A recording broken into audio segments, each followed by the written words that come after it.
All right. About 10,000 Americans, we're talking about drunk driving, they lose their lives every year here. And if you listen to the NTSB, this is a number that's unacceptable in this country. Now, I think MAD's done a great job. They've reduced fatalities, et cetera. But at the end of the day, we all agree there's far too many tragedies. So the NTSB has announced a recommendation that states lower the legal limit for what's considered drunk from a blood alcohol level of 0.08 to 0.05. Now, you ask, what does that mean? Well, for a 180-pound guy, that would approach the 0.08 limit after 4 drinks in a couple hours. It would also take just 3 drinks in that hour to approach the 0.05.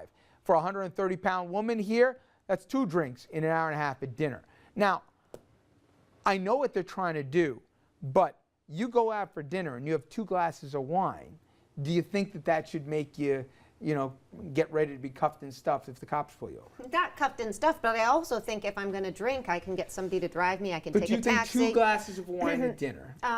2 glasses of wine in an hour? Yeah. An hour and a half? Yeah, I think that can affect, a woman 110, 120, 130 pounds. It does affect you. Now, I know that's hard for men to accept because they generally weigh a little bit more, but depending on your weight, you can get tipsy after 1 drink. And I don't have a problem with lowering the drinking.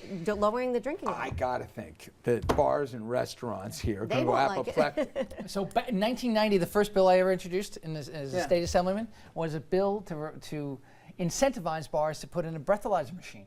So you could go when you finish drinking, you could go in, because a part of the problem is that we don't know as a society, we don't really know, particularly young people, how alcohol affects us. But then go out and drive. Now the champion of drunk driving laws in New York State is Senator Chuck Fuschillo from Long Island, very dear friend.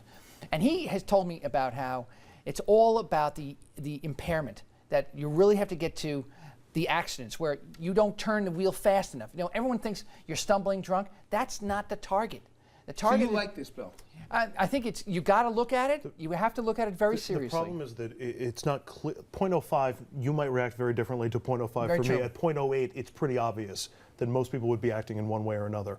And so I think it depends on the impact as opposed to the numbers. Yeah, but the NTSB is not in the business really of coming out and saying, let's lower this thing. They really look at statistics and automobile accidents. And when these things happen, you go through an extensive forensic analysis of this. So, they got to have their reasoning behind it. I think we should at least look at it.